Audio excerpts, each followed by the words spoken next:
Agora, Samuel, falando do PT em si, né? Porque, por exemplo, aqui na Bahia a gente sabe que a gente tem um PT aqui diferente, né? Assim, como tem gente que fala que o PT da, assim, eu vou usar a palavra que o povo mesmo fala, que o PT da Bahia é problemático.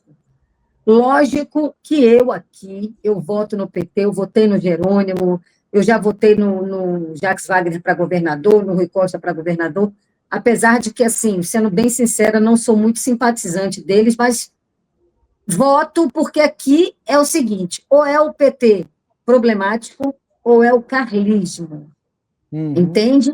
E eu jamais vou manchar a minha biografia de eleitora, entendeu? Que é linda. Eu votei na Benedita na primeira vez que ela se candidatou. Eu votei no Brizola já para governo do Rio, no Darcy Ribeiro. Eu votei em Lula todas as vezes que se candidatou. Eu votei na Jandira Fegali na primeira vez que ela se candidatou. Então, a minha biografia de eleitora é muito bonita. Eu não vou manchar votando em nenhum candidato que venha do carlismo, de ACM, o Neto agora, né?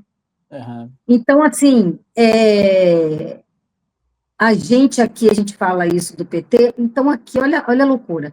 Enquanto o PT é problemático, só para você ter uma ideia, quando o Rui Costa era governador, diziam aqui que o Rui Costa era da ala de direita do PT. Eu disse, gente, mas como é que o PT tem uma ala de direita? Sabe? Não tem como entrar isso na cabeça, tinha esse papo aqui.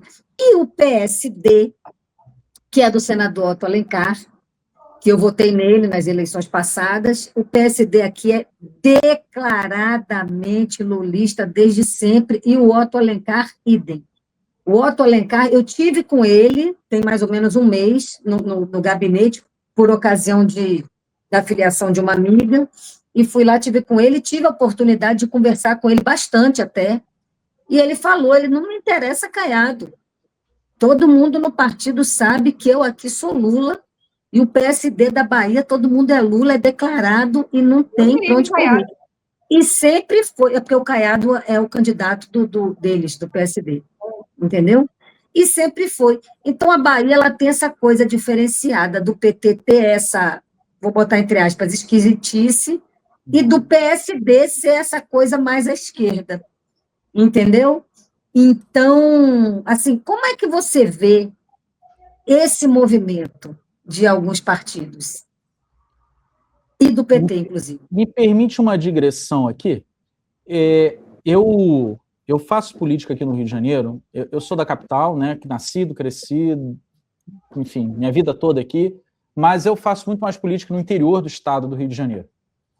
Foi uma escolha estratégica minha, né, olhando porque a capital já estava saturada de gente fazendo política, enfim, disputando o mesmo espaço, e na época que eu fui presidente da Rede de Sustentabilidade, eu abri mais de 40 diretórios do partido no interior, era um partido novo, precisava abrir diretório, então fui fazendo contato com um monte de gente no interior do estado, né?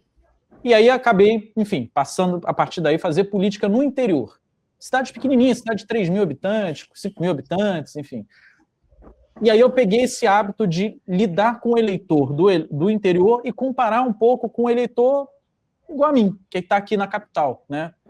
E aí, eu vi uma coincidência muito interessante com duas figuras que eu conversei no último ano. Uma, eu conversei com o pessoal da Rússia, visitei, enfim, acompanhei lá a forma como eles constroem tanto o Partido Comunista na Rússia, como partidos de centro-esquerda, e conversei com um representante do Partido Comunista da China.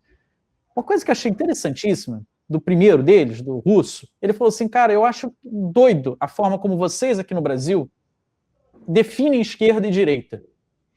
Lá na Rússia, a gente define esquerda como o cara que defende a nação, que defende a tradição, que defende o trabalhador, que defende o operário, enfim, pautas muito mais econômicas e, de certa forma, conservadoras.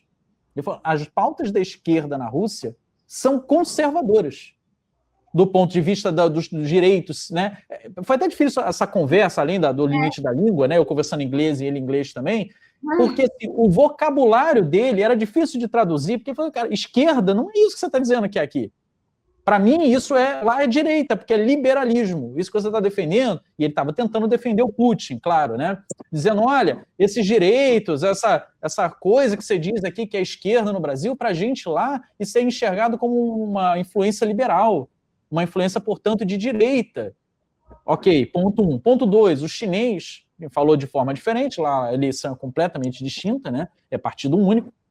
Ele falou, olha, o que a gente enfatiza dentro do Partido Comunista, para você ir crescendo, ascendendo dentro né, do partido, é que você estude muito, conheça muito da sua realidade local e você fique muito mais preocupado com a capacidade de você fazer com que o teu eleitorado ali, a área que você representa, participe das decisões, efetivamente, do que ela tenha direitos e espaços de protestar.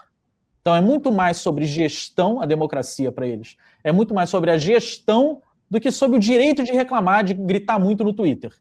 Que é uma visão, né, que no Ocidente é o contrário. Não importa se você tem participação, não. Importa que eu posso falar mal do presidente, eu posso falar mal do líder X ou Y. Essas duas conversas no ano passado me marcaram muito porque eu comecei a prestar atenção de como é que é no interior.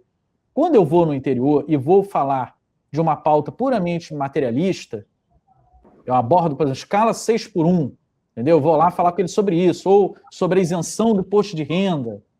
A facilidade de dialogar é enorme.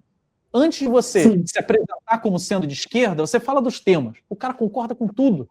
Tem que ter mais posto de saúde? Tem que ter. Tem que ter escola pública de qualidade? Tem que ter. Tem que ter mais tempo para ver a família? Tem que ter. Tudo tem que ter. Até que você diz, então, isso aqui se chama esse programa do governo federal, isso aqui é o Lula que defende, isso aqui é o PT que apoiou.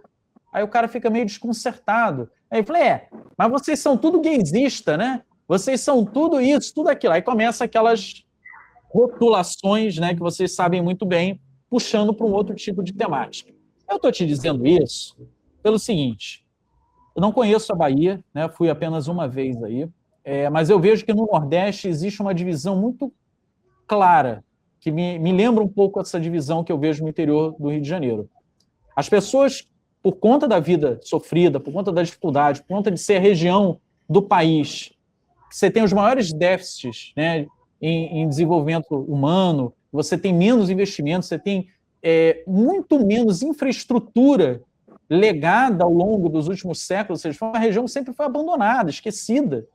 Né? Sempre, a concentração do mercado não é só no dia a dia entre pessoas, também rolou entre os estados. Né? O Rio de Janeiro e São Paulo concentrou a riqueza nacional enquanto expropriava o resto do país, botava o resto do país para ser simplesmente área de produção para enviar as riquezas para cá. Então, essas regiões são regiões em que as relações materiais são muito mais evidentes, estão muito mais no dia a dia da pessoa. Você pode falar ali de igreja, de religião, de gaysismo, de kit gay, de um monte de coisa. Mas na hora H, o cara lembra quem foi que botou água na casa dele, chegou a chegar água na casa dele, quem foi que urbanizou onde ele mora, quem foi que construiu o posto de saúde. E ele vai lembrar que isso tudo foi política da esquerda. Então o diálogo vai sempre mais por aí. E aí é que eu vejo um cara do PSD, né, como o Otto Alencar, que você citou, ele fala assim, ele é um cálculo eleitoral prático, tá, gente? Se um dia o Bolsonaro virar a maioria lá, porque lembra, o PT não era a maioria na nossa região, ele se torna a partir, né, da eleição do Lula, em 2002. O PT, originalmente, tinha uma temática muito mais do campo progressista, acadêmico, aqui no Sudeste. Essa maioria do Nordeste se constrói na prática, com as pessoas vendo que quem mudou a vida delas foram os governos de esquerda. Então, o Otto Alencar, ele não está optando entre o Lula e o Bolsonaro, ele está optando entre o eleitor dele ou perder esse eleitor. Ele sabe que o eleitor dele é grato ao PT, então ele não vai comprar o BO de defender uma candidatura do Bolsonaro por um discurso puramente identitário, porque o discurso da direita também é identitário. Eles apontam para a esquerda como discurso identitário, e sim, existe discurso identitário na esquerda, como existe na direita. Você defender um modelo de família, um modelo de relação afetiva, isso é identidade. É identitário, claro. Sim. Identidade. É identidade hegemônica, dominante? Sim, mas é uma identidade. Então, eles se pautam pelo movimento de identidade, pela pauta identitária, porque eles sabem que eles têm a maioria do lado deles, evidentemente. Né? Como é a área hegemônica, defender uma relação cis, hétero, ela é hegemônica, ela é majoritária, mas não deixa de ser identitária. Para o nosso lado, o que nos vale fazer, queridas? é debater aquilo que nós somos majoritários.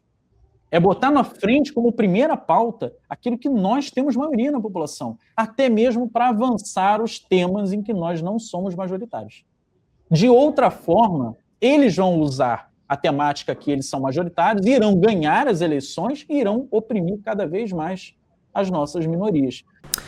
Fala, galera da Folha TV, não se esquece de se inscrever aqui no nosso canal para assistir programas como Folha Notícias Manhã, Folha Notícias Noite, o nosso Folha Entrevista e o nosso Barzinho das Meninas. Muitas coisas bacanas a gente acompanha por aqui e a gente precisa muito, muito do apoio de vocês para nosso trabalho jornalístico, investigativo, de curadoria de conteúdo, com vocês ajudando no nosso Pix, folhademocrata@gmail.com, ou mandando superchats, valeu demais, e os recursos financeiros, tornando-se membro do nosso canal, no nosso curso de jornalismo básico, para você ficar muito bem informado a respeito de tudo.